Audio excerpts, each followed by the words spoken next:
Please be seated. I am delighted to be here with you today at Christ Episcopal Church. Your rector, the Reverend Shelley Fayette, is one of my favorite clergy persons in all of Western Washington. So much so, in fact, that I drove all the way to Vancouver, Washington to see her ordained as a priest at Christ Church, and it was a glorious day for the church as well as for Shelley and her loved ones. I didn't realize, however, that a lifelong dream was going to be fulfilled today. I had long wanted to wear rose-colored vestments on the third Sunday of Advent and never worked at a place that had a set. And lo and behold, I arrived this morning and Shelley said, "Oh yes, we're wearing rose-colored vestments," so I'm a happy camper. Whether all of you will be happy after this sermon, I don't know, but it's been a good day. So earlier this year, in 2017, in the fall, my wife Grace and I went to a Sunday matinee at the Fifth Avenue Theater to see the musical Ragtime, which it turns out was set in 1904, just 1 year after Christ Episcopal Church had been founded here in Seattle. Now, I confess that I went mostly for the music, although as an Episcopalian, I'm completely hopeless at singing in syncopation. But I really do love that of truly American music, based as it is on the blending of Afro-Cuban rhythms and European chords and melodies. And if you've ever heard a group of Episcopalians trying to sing in syncopation, from say, "Oh, lift every voice and sing," you know the problem I'm talking about.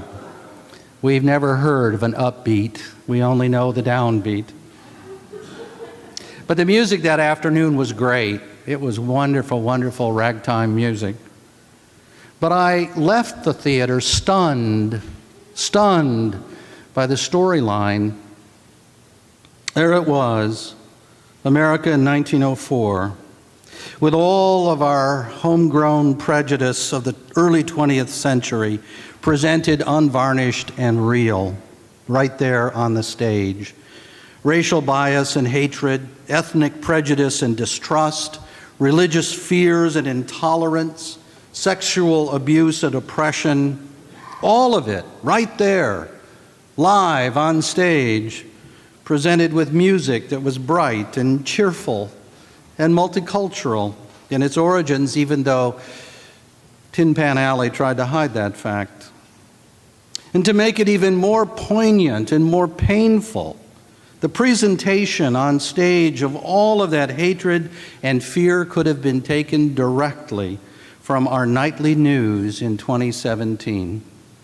Nothing I heard on stage that afternoon has not been already proclaimed this year by our politicians, by internet trolls, by commentators, and yes, by ordinary citizens. And so I sat in my seat that afternoon in the darkened theater and wondered, has anything changed? Has nothing changed since 1904? What has happened to us in this country, in this year, in the century just past? I used to teach high school history, so I could tell you about the wars that we fought to preserve democracy and advance freedom. And I remember voting not once but twice for an African American president and saw him elected. And did not people struggle and get arrested, and go to jail, and even die for the expansion of civil rights, for women, for minorities, for the marginalized, for all the others who have been so long ignored and oppressed in our society? How is it? How can it be that we seem stuck again in those bad old days? Was all that presumed progress but a dream? Was it just a dream? And I think that's why in the wisdom of the church, we do Advent every year.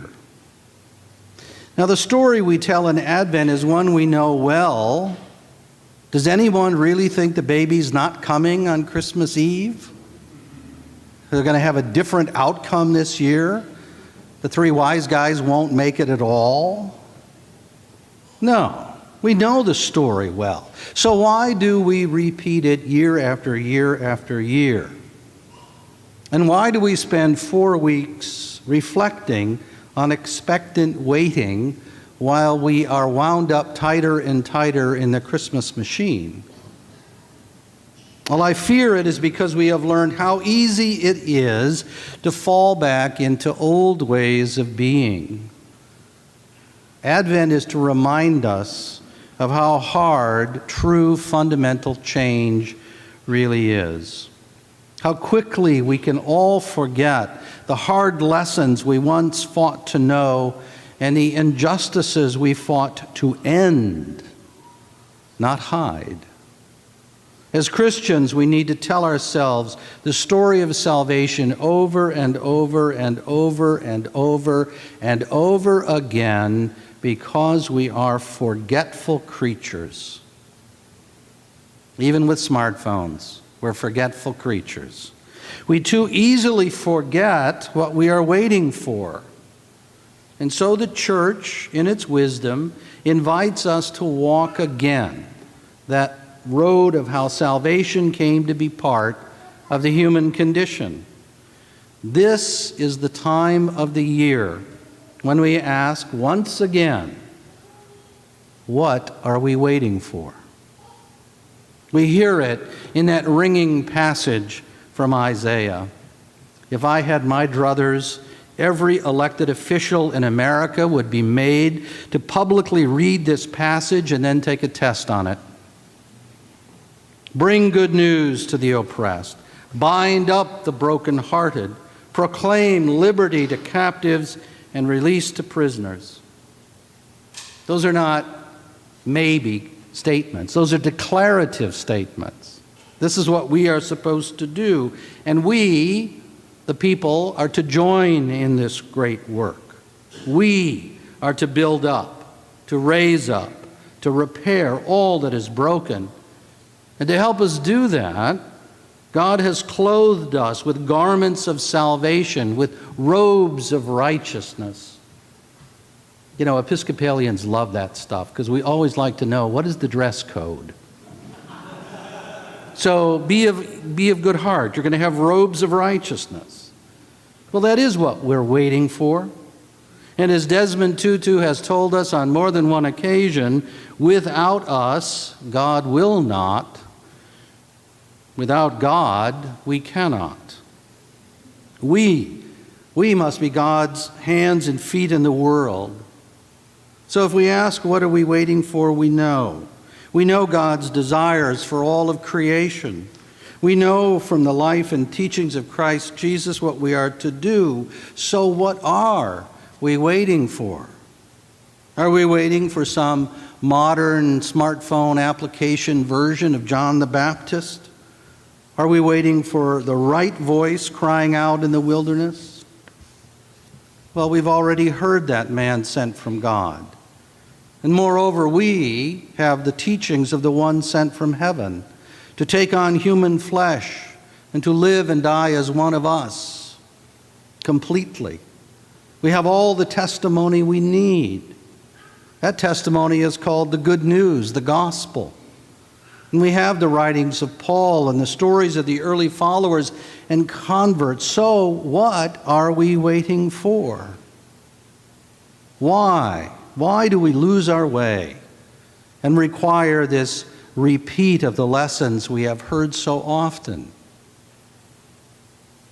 Part of it is human nature.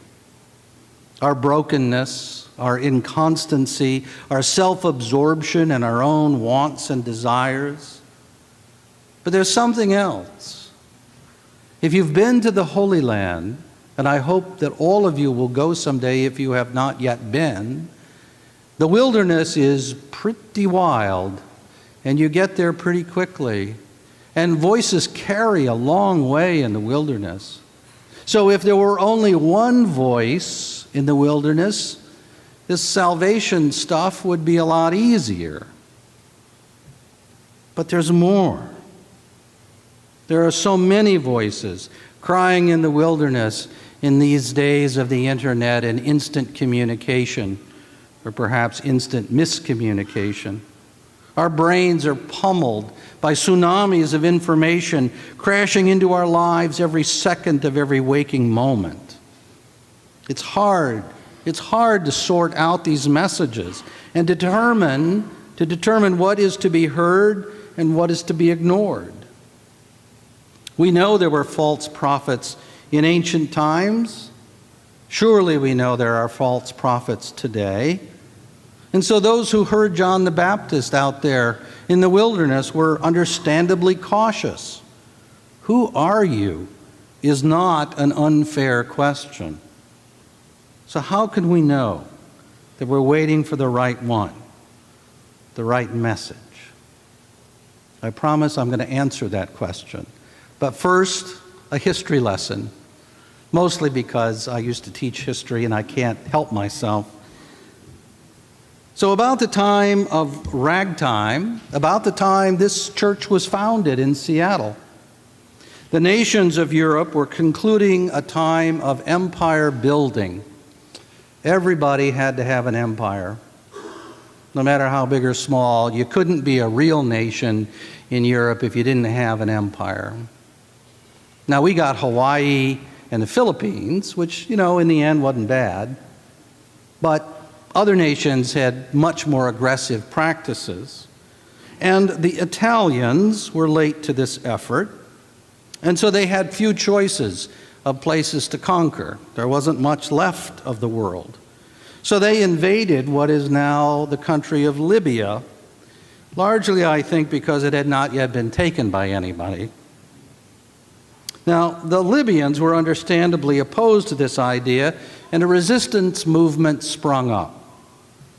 And one of the groups was led by Omar Mukhtar, who fought for 20 years to free his people. Omar was a teacher and a mystic.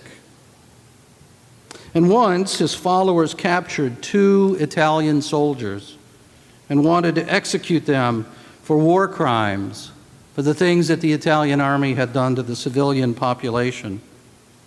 And Mukhtar forbade them from doing that. And when it was pointed out to Mukhtar that this is what the Italians had done, and therefore it must be okay to retaliate in the same manner, Mukhtar quietly said, "They are not our teachers. They are not our teachers." Now, as an old school teacher, I love that statement. But as a Christian and as a preacher, I love it even more because it focuses on a central point to say those people are not our teachers. We don't listen to them. Omar Mukhtar was caught and executed by the Italians in 1931. They are not our teachers. And so in this wilderness time of expectant waiting, we too must be careful to know who teaches us rightly and who teaches us wrongly. When we try to sort out all the truth claims that are flung about, that are made about the problems and challenges we face in this world, we must always look to the sources of our information. So I'm going to ask you to set aside your noted Episcopal reserve. And I once joked, I didn't tell this joke, but somebody told it to me, that the perfect Episcopal church has one back row.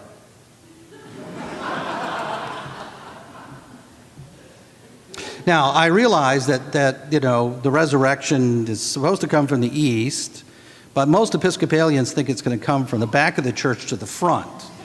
So they sit to the back because they want to get to heaven early while the good spots are good. And the clergy are left and the choir are left at the end, which may make good sense. But I want you to set aside your Episcopal reserve and join me. And so you're going to finish my sentences for me. And your line is, they are not our teachers.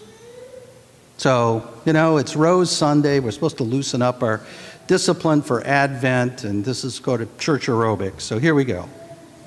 So when people assert that the poor don't deserve our support, we must say, they are not our teachers. And when some claim that race doesn't matter anymore, or that some races are better, or that the oppressors have somehow turned themselves into victims, we say, they are not our teachers. And when people use code phrases and indirect communication to make prejudice and hatred sound reasonable, we stand up and say, they are not our teachers. And so when anyone spreads hatred, urges violence, smears individuals or groups with careless insults, we say, they are not our teachers. Indeed, to all the voices crying out in the wilderness of today and in the marketplace, calling us to exclusions, to divisions, to making scapegoats, to demeaning others to enhance ourselves, we simply say, they are not our teachers. They are not. They never have been. They never will be. We do know our teacher. And our teacher knows us deeply and loves us anyway. Ain't that a miracle? People say, do you believe in miracles? I say, oh, yes, I do. And there's my proof text. God knows us deeply and loves us anyway. That teacher of ours calls us to our better selves. That teacher points the way to inclusion, to unity through diversity, to the celebration of God's astonishingly diverse and amazing creation.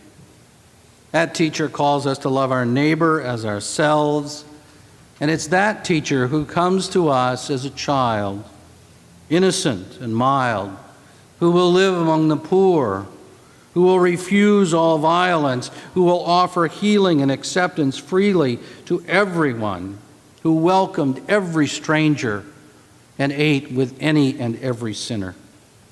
That teacher came to live completely as one of us, and yes, to suffer and die as we suffer and die, in order that we might see and know the power of love eternal. That teacher desires for us, each and every one of us, to be in union with one another and with the loving God who created it all and loves it all. That vision of our teacher is what we're waiting for in Advent. And what we are called to be in our lives as Christians is to bring it to fruition. God desires every one of us to be part of that great resolution, the coming of the kingdom here on earth. St. Paul says to us, hold fast to what is good. And the one who calls us, our teacher, is faithful to us and to God's message. So in this Advent season, as it rushes to a close, we reflect on what we are waiting for. We remember who is a true teacher and who is not. There is only one true teacher. There is only one true light for us. We really do know who we await. We truly know why we await. And soon, very, very soon, we will rejoice, and our joy will be all the greater for the challenges of our waiting. Amen.